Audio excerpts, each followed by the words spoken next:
இன்றே டவுன்லோட் செய்து உங்கள் ஃபேவரட் ஷோக்களை என்ஜாய் பண்ணுங்க.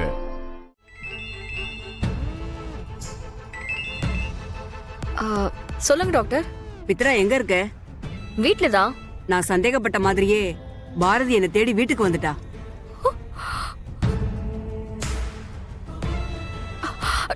டாக்டர் என்ன சொல்றீங்க? ஆமா மித்ரா, இப்பதான் வந்தா. ஆதிய பத்தி விசாரிக்க ஆரம்பிச்சிட்டா.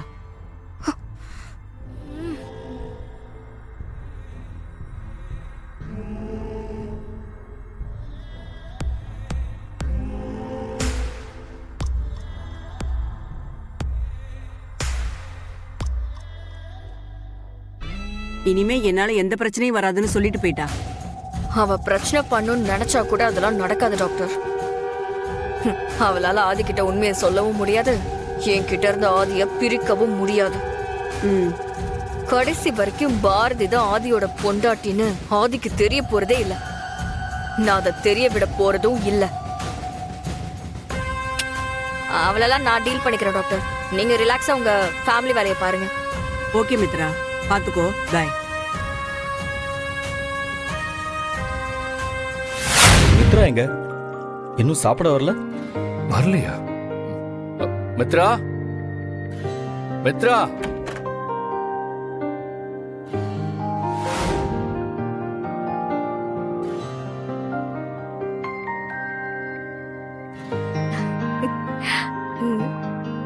வா மித்ரா, சாப்பிடு.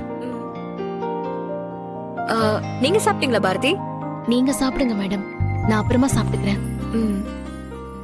சப்பாத்தி சாஃப்டா இருக்குல்ல? ஆமா ஆமா. காலையில யாரோ போலீஸ் ஆபீசர் வந்தாங்களாமே, ஆதி சொல்லிட்டு இருந்தாரு.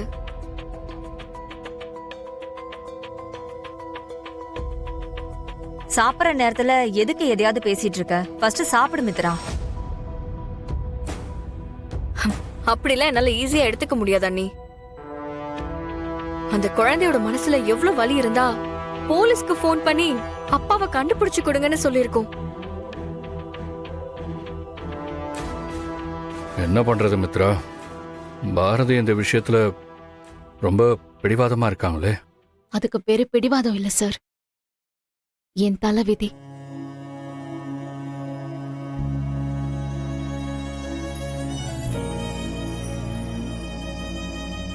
என் தலைவிதி எப்படியோ அதுபடிதானே எல்லாமே நடக்கும். அப்படிலாம் யோசிக்காதீங்க பாரதி. நீங்க உங்க முடிவை மாத்திக்கணும். அதுதான் உங்களுக்கும் நல்லது, உங்க குழந்தைங்களுக்கும் நல்லது. முடிஞ்சு போன விஷயத்துல இனிமே முடிவெடுக்க என்ன சார் இருக்கு? அதான் எல்லாம் முடிஞ்சு போச்சே, அப்புறம் என்ன? ஆதி, நான் ஒன்னு சொன்னா தப்பா நினைச்சுக்க மாட்டேல்ல? சொல்லு மித்ரா. பாரதியும் அவங்க ஹஸ்பண்டும் ஒண்ணு சேர வரைக்கும் நாம ஏன் நம்ம கல்யாணத்தை தள்ளி போடக்கூடாது?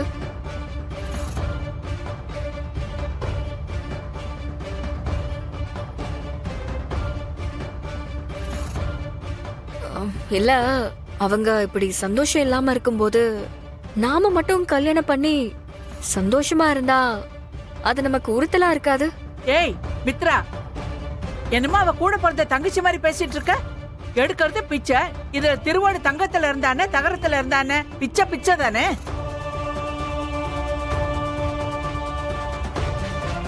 அதானே மித்ரா, பாரதி வாழ்க்கை அப்படி இருக்கிறது அவங்களோட விதி. அதுக்காக நீயும் ஆதியும் கல்யாணம் பண்ணாம இருந்தா சரியாயிடுமா? சரியாகுமா ஆகாதான்லாம் எனக்கு தெரியாது அண்ணி. ஆனா சந்தோஷத்தை பங்கு போட்டுக்கிறத விட துக்கத்துல பங்கு போட்டுக்கிறதுல தான் அன்பு அதிகமா இருக்கு. எனக்காக நீங்க இவ்ளோ தூரம் யோசிச்சதுக்கு ரொம்ப நன்றி மேடம்.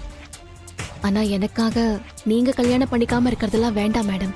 இல்ல பாரதி, நீங்க இப்படி இருக்கும்போது நாங்க 2 பேரும் உங்க கண்ணு முன்னாடி மாலையும் கழுத்துமா மனக்கோலத்துல இருந்தா அத பார்க்க உங்களுக்கு கஷ்டமா இருக்காதா?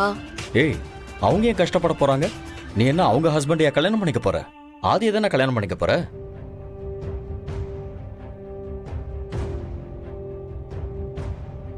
உங்க கல்யாணம் நடந்தா எனக்கு அது சந்தோஷம் தான் மேடம்.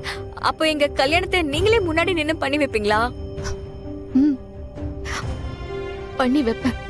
உங்க 2 பேரோட கல்யாணத்தை பண்ணி வைப்பேன்.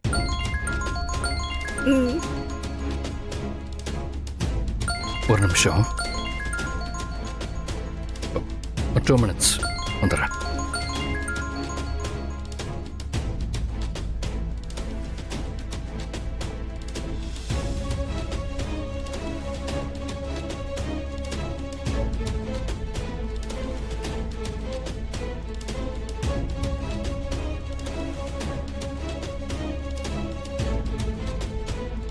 என்னதான் சொல்லுங்க, நீங்களும் உங்க ஹஸ்பண்டும் ஒண்ணு சேராம நானும் அதையும் கல்யாணம் பண்ணிக்கிறது மனசுக்கு கொஞ்சம் சங்கடமா தான் இருக்கு. கவலைப்படாத மித்ரா, நம்ம கல்யாணத்துக்கு முன்னாடி பாரதியும் அவங்க ஹஸ்பண்டும் ஒன்று சேருவாங்க.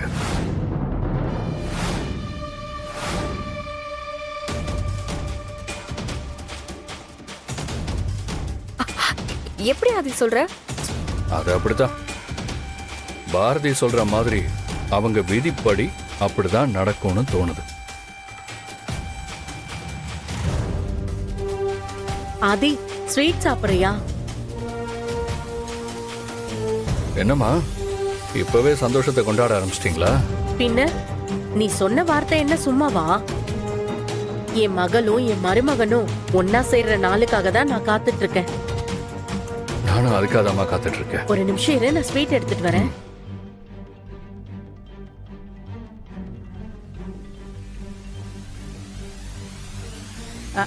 ஆமா, இப்ப இதுல ஸ்வீட் ஒண்ணுதான் கேடு.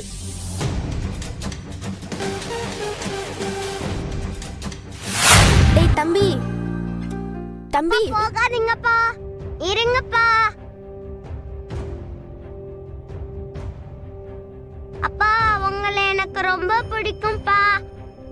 நீங்க என் கூடயே இருங்கப்பா, ப்ளீஸ் பா. தம்பி ஆதித்யா, ஆதித்யா, இனிமேலே நம்ம எல்லாரும் ஒரே வீட்ல இருக்கலாம்ப்பா. நான், அக்கா, அம்மா, லட்சுமி பாட்டி, பெரிய பாட்டி, மனோ மாமா எல்லாரும் ஒரே வீட்ல இருக்கலாம்ப்பா.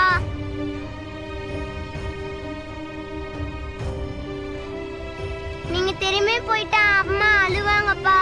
ஆதித்யா ரொம்ப அழுவாங்கப்பா. ப்ளீஸ் பா, போவாதீங்கப்பா. எங்க கூடயே இருங்கப்பா. ஆதி, ஆதி எழுந்துடா. அப்பா,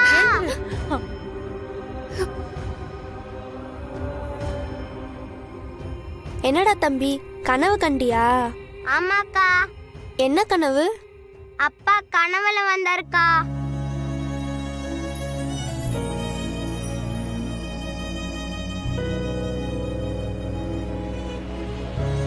ரொம்ப நேரம் நம்ம கூட பேசிட்டு இருந்தாருக்கா. ஏண்டா, நீதான் உங்க அப்பனை பார்த்ததே இல்லையே, அப்புறம் எப்படிடா கனவுல வந்தார் பாட்டி.